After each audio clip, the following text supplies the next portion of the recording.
Hey y'all, I'm James Wright and welcome to the shop. Today I want to look at how do you make a mark all the way around a board. If I want to cut this off and I want it to be perfectly square and true to the sides, I need a clean mark. But if you go all the way around the board, sometimes those lines don't match up back at the beginning. Let's take a look at how to do this right.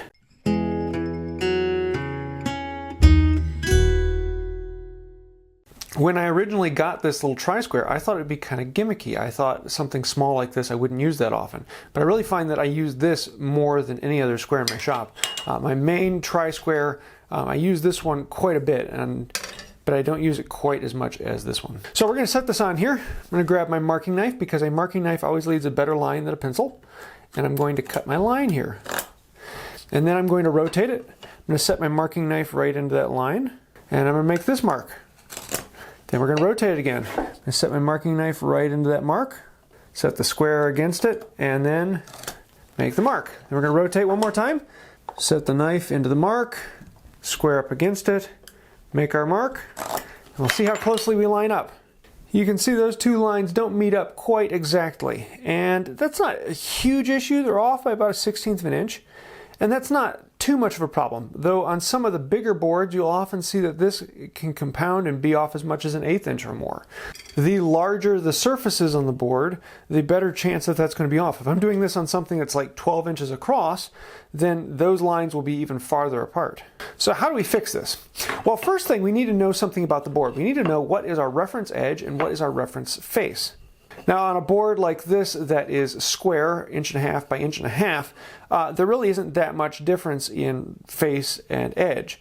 But on a normal board you have a face and you have the edge. So the face is the large surface, the edge is the small surface.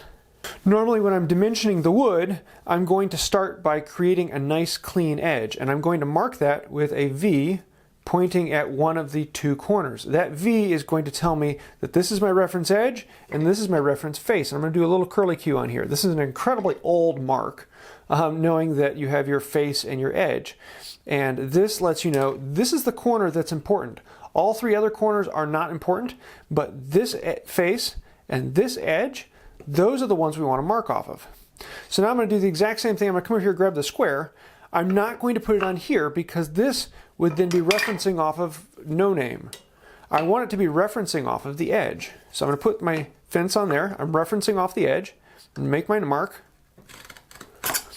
And then I'm going to rotate my board, and now I'm going to be referencing off of the face. Put my mark into the line, slide it up against, make my mark. Then we're going to continue around, and at this point I don't want my fence to be referencing off of this no-name face. I want it to be referencing off of the original edge. So I'm going to flip my square around and put my knife back into that mark. Slide my square up against it. Mark that. Then we're going to rotate the board again. And now my fence is referencing up against the original face.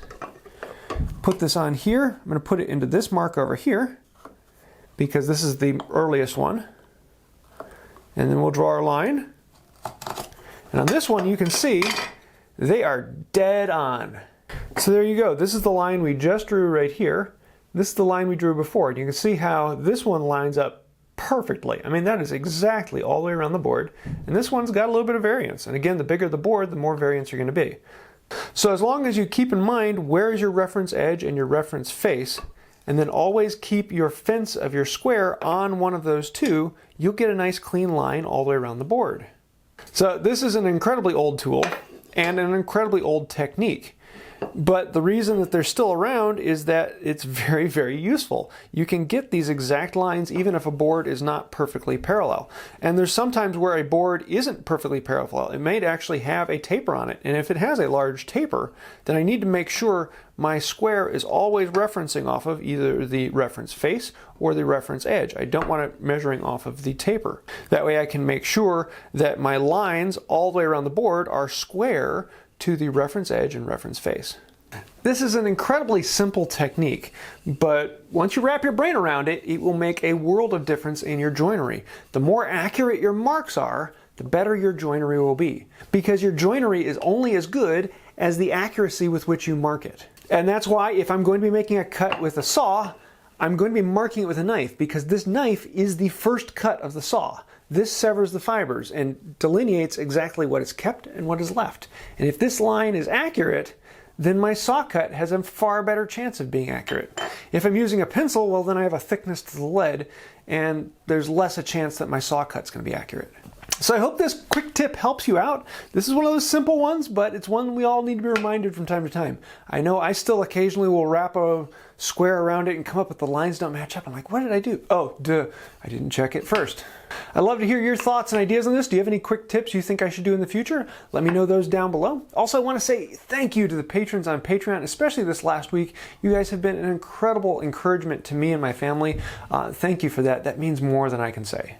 If you'd like to find out more about Patreon, I have links to it down in the description below. Also, if you see anyone who's scrolling over here on the side, say thank you to them because they're helping keep the lights on and keep this channel going.